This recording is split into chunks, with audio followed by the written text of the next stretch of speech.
Hello there friends and welcome for today's Warhammer Rogue Trader guide. We have all about first colony management and also navigation and exploration, two very important mechanics you'll have to master for a fun time even on unfair. And I want to start with colony management first because you can get a lot of powerful rewards through this, even replenishable items, including stuff you can't get anywhere else, but most importantly, permanent passives that affect either the main character or even your whole party, for very powerful and efficient benefits. So let's dive right into it first with the basics behind colony management. First, almost all of the colonies will be unlocked through main story progression. You'll have them all by the end of Act 2. The only exception I found is Foulstone, which is found through normal exploration instead.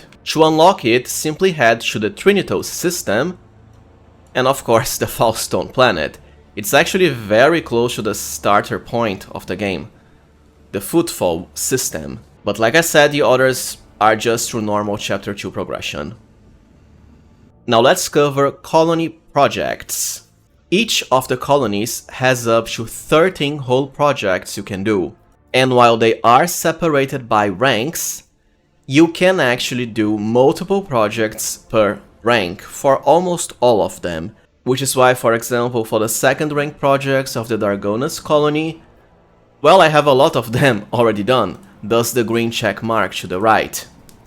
The only exception is some ranks have mutually exclusive projects. For example, for the rank 1 projects, you can only pick 1 out of 3. The game, however, will always tell you when that's the case, as by just going over any project, well, it will tell you if it's going to block another project, thus being mutually exclusive or not. But as I said, you can actually perform multiple projects per rank for almost all of the ranks. Projects you can't complete because they are mutually exclusive will always have this little key lock to the right of them, with a gray color. On the other hand, for the projects with a red keylock icon, that's because you are missing one of the requirements, in this case, reputation with a certain faction. Besides that, some projects will only be unlocked if you perform a specific one first. For example, Sky Barrier, a rank 5 project from Kiava Gamma, needs the Holy Ammunition project executed first. The thing is, it is not one of Kiava Gamma's projects at all, rather, it is a Foulstone colony project. Sometimes that happens, but it's pretty rare. Usually projects that require other projects are of the same colony. And honestly, as far as what projects to complete, well, as always you want to check for the best rewards. I suppose if you wanted to purely roleplay it, then you can just pick whatever you prefer, but for gameplay power, well, it's definitely best rewards based.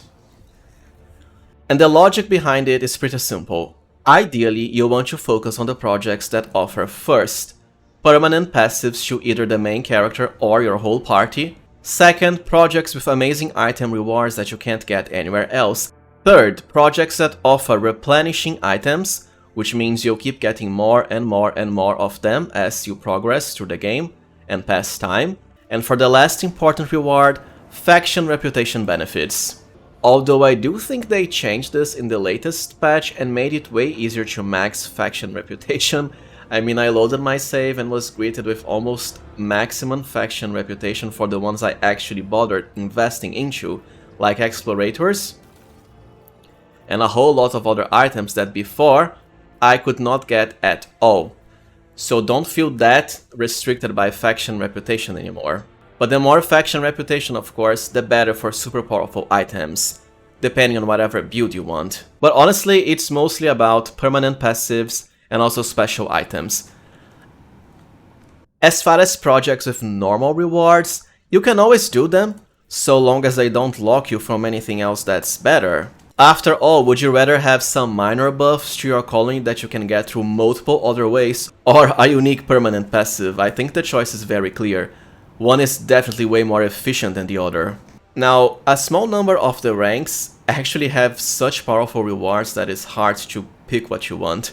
For example, the last rank of Foulstone, you can get an amazing heavy armor with huge armor deflection and also percentage reduction, with a super busted extra deflection benefit based on your coercion skill, or a +5 bonus to all the stats and skills of almost all party members, both of which are pretty powerful, but I'd still rather go for the passive, right? Because it affects your whole party, as opposed to an item only a single party member will equip. But well, just pick what you prefer based on the choices I've given you. Once again, for most projects, you can just have them all. Another good example is between the Dark Sages or the Capella Biologist projects, which are mutually exclusive. Dark Sages will keep providing you again and again with 5 of one of the best healing items in the game, the Chirurgeon Medikit, which unlike most of the normal healing kits can actually remove traumas, perfect for the areas where you are stuck and can't return to the ship to rest. While Capella Biologist will grant all your party plus 5% extra damage to Xenos. It's good, but not as good as 5 of one of the best healing items, because once again you keep getting more and more and more as you go through the game. Hopefully with these guidelines you'll have an easy time selecting what projects you want. And speaking about project rewards, after you complete a few projects you'll also get minor colony events, where you'll be provided with a few different options. If you check the little icon at the start of each option, well, you'll get to see once again the reward. And it's basically the same thing, you always want the best rewards, especially the unique items and passives. Now this is very important. For these particular types of colony events, be sure to always ask your advisors their personal opinions on the project. In many times this can actually enhance the rewards you get. So it's basically a win-win. For some other colony events, you'll have to return to the planet itself, physically, right? And it will always tell you the Lord Captain's presence will be required. But it's not like there's time limits in this game, you can just keep warping and traveling between your planets and systems just fine. As I'll show you in the navigation section. Now your projects often have a few requirements. Usually it's first colony stats and second materials, so let's get into that. But sometimes there's also faction reputation requirements. Your colony stats honestly aren't really that important, you can always check them in the tab over here. Efficiency basically increases the resources produced by the colony. Complacency will increase the profit factor, but reduce the speed of project resolution, which doesn't matter because, well, projects take time to complete, but so long as you are traveling between map areas, you complete them very fast. And you can always skip time by just doing this again and again. And security affects the ability of the colony to cope with negative events on its own, which I believe means less of the annoying events where you have to go back there physically to resolve it. Once again, colony stats usually only matter for requirements. What this means is, don't obsess over them, rather, just keep checking projects based on what you want to increase and perform first. For example, let's say you want to do the Bonfires of Righteousness project. It requires 4 or higher complacency and efficiency stats for the Faustone colony. Which means before doing this, simply perform one of the normal projects that will increase the necessary stat.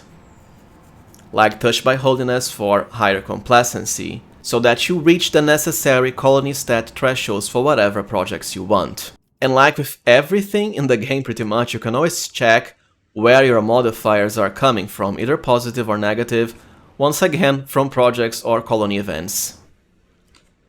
Lastly, do note that as far as colony project requirements, they don't really cost you anything. That is, so long as you reach the necessary threshold, you'll be able to perform the project just fine, while keeping all of the resources here, most importantly.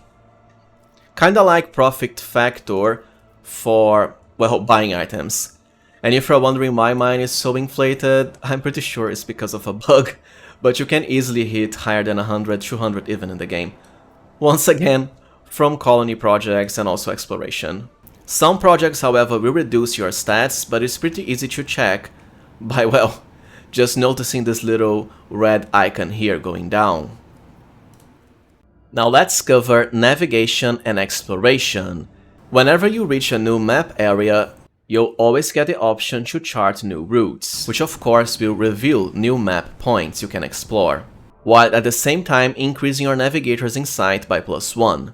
Ideally, when you travel to a new system, you'll always want to select first the Chart New Routes option, especially for more navigator's insight. Each map area will be connected by a different path with a unique color, and there's 4 of them. The green one means the path is safe, so you can always travel back and forth between them just fine, with no negative events. Meanwhile, the other colors all mean something wrong can happen. First yellow, which is unsafe, then orange for dangerous, and red for deadly. The stronger the color, the higher the chances of you getting more negative events. Don't be afraid of the more dangerous paths, however, because while they do have negative events, you'll never get a game over or anything like that by traveling into them. The first of the dangerous paths is unsafe, the yellow one. It's actually not that unsafe because, to be fair, most of the negative events you get are extremely minor. At most, you'll be taking a small amount of ship hull damage, but most of the times, nothing will happen.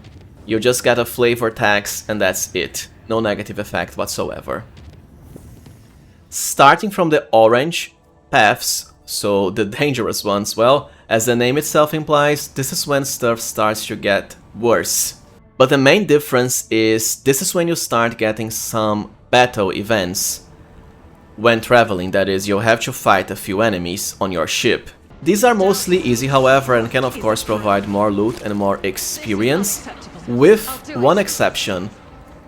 A very rare event that can happen when traveling dangerous routes is a battle where the main character will start alone in their room, surrounded by lots of enemies, while your allies will each join individually turn by turn. For the early parts of Act 2, especially on Unfair, this battle is kind of annoying and I'd rather stay away from it. But later, once you get more levels, it's pretty easy, because the enemies don't really scale in power. Meanwhile, as far as the deadly routes, well, they aren't actually that deadly, at least you can't get a game over from it, but the chances of getting that annoying you start alone battle event are way higher in this, I find. Do note that you can always reduce the route difficulty tier by spending Navigator's Insight.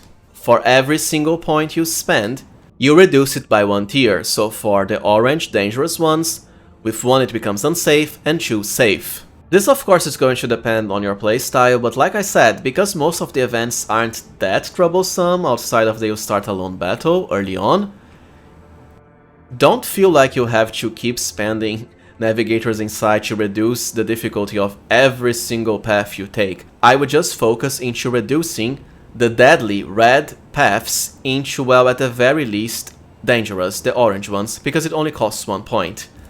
And like I said, the events aren't that troublesome. Starting from the dangerous orange zones, you can also get a few effects that can even increase your Navigator's Insight even further, farmable even, which of course can be nice for more exploration. The last use for Navigator's Insight is generating direct travel points between map areas, because by default, as you might have noticed, you'll have to travel step by step, which of course can be not only extremely annoying but very time consuming, because sometimes you want to warp all over the maps for planets that are pretty far away between one another. Thankfully, we have a way of overcoming that. By just selecting any system, you can directly chart a route to it no matter where you are from, by spending 3 Navigator's Insight, which will create a deadly path. For example, we can make a direct path between the Talicos Epsilon system for one of our colonies, with Mundus Valencias for the Dargonas colony, one of the most important ones, so let's do that. And there we go, we can now directly travel between them. What this means is, I recommend you save around 12 or 15 Navigator's Insight just to connect and create direct travel zones between the main colonies of the game. So now let's create a path between the Dargonas homeworld and also Vibo 6, another colony. And there we go, always reducing it to at least dangerous. This way you can easily connect all of the important areas of the game that you'll have to revisit again and again for more colony events and also main quest progression, as should not spend ages traveling between each individual map point. Now let's cover planet exploration, and it's all pretty simple. Whenever you first reach a new planet, you'll get the option to scan it, which will always provide you with an extra 50 experience points. A rather good amount because experience requirements in this game don't really scale. They tend to stay the same, so 50 extra XP, well, it can always help, considering how many new planets you're finding as you explore new systems. Depending on the planet, of course, you'll get new items, new events, but most importantly, the ability to extract materials. It always costs 1 extractum, which is usually found through either more colony projects or faction reputation rewards to profit factor. You honestly don't have to obsess over the materials that much, just like with colony stats, but as a guideline, don't spend all of your extractums in plasteel because it's the most common material by far. It almost feels as if for every 2 planets, one of them will have plasteel as a source. Once again, just like with colony stats, focus on extracting the materials that will be requirements for the projects you want to perform. You can always just revisit the planet after that and spend a new extractum you found to extract whatever is there. Now you might be asking, what about ship combat? Well, that's for the next guide, as I do think it deserves a standalone video. Well, so this was pretty much it for colony management and also exploration and navigation guides. If you found this useful, please remember to like, subscribe, and also consider becoming a channel member if you can. I highly appreciate your support. Thank you for watching and see you next time, friends, with ship combat of course.